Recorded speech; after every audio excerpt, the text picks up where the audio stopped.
Daka jing trang banyu ino baka jilla kan yo upur usam uba pura haswa ban rakhe ka jing dapsan postnem ka jing yo jilla na kaliang ka party HSPDP kawai ki party padon ka sarkar MDA kala kentu ka sarkar jilla bakan pin stat no ka kambat ka sarkar Assam. Habakren hakilal patai kubor presiden ka HSPDP ba KP Pangniang Ulaong bana kaliang ka party kala lit ruban pha da ka jingtho shu chief secretary ka jilla ringkat ka jing ai jingmut ba ka sarkar jilla kan thau no da ka consultative committee ka ban pej binia halor ka te ka phang Parti HSPDP hadin bangili i bakandon ke jingkren haki arliang ya ke kampur kamsam megria pada sam ti mantakasi ngala submit ya ka wei ka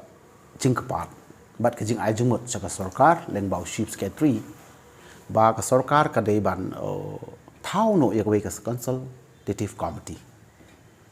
kata ka consult committee kamut bangin thau committee kani kan long ban kamut kumni kan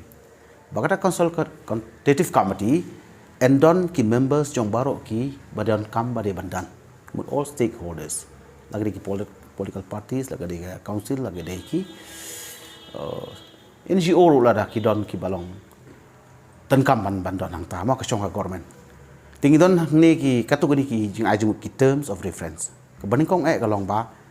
ki file ya report ni ka comprehensive report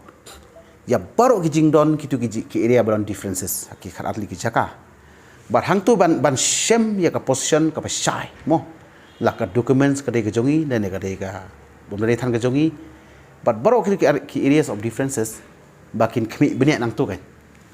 shwa banan ka jing kren but ban ai ka suggestion shaka government ya ka pocket A mo gede bakin suggest kumta ka B ka C hadu ka khat atli ki jaka ya ka ja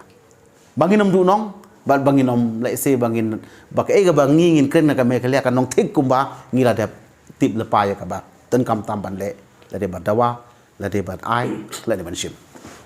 kab arpat bagani ke committee kan donru kanu ka ban ajimut ya kanu ka belong mutually acceptable le ni ka common approach mo ba kumnungin le halor gini ki paket badan jing ya kaja kabalai kalong ba kadai bandon ka por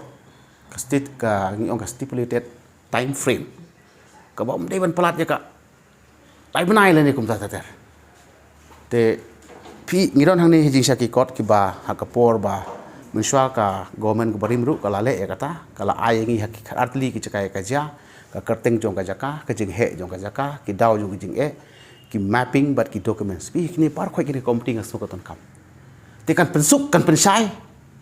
but kata ka komiti kala tip lepa yang i bangin kumnu bangin ya kren bak asam trai hakdak pada ban ya kren bat asam ngaso kum ba ka epi si mister jungi dak baburom ke jingjia kala sapu sem tam idang don mentai sem arsenal sem bo ndai komiti kan suggest the committee kan find ya ka finding jungka kan ai ya ka finding jungka kan ai ya ka jingsem jungka bat ngin kren kum takai tinggal semua kalau ngebetul kampalat kata kadai ke bangam takasi ngala bu ya kene ka city bat dai hau CS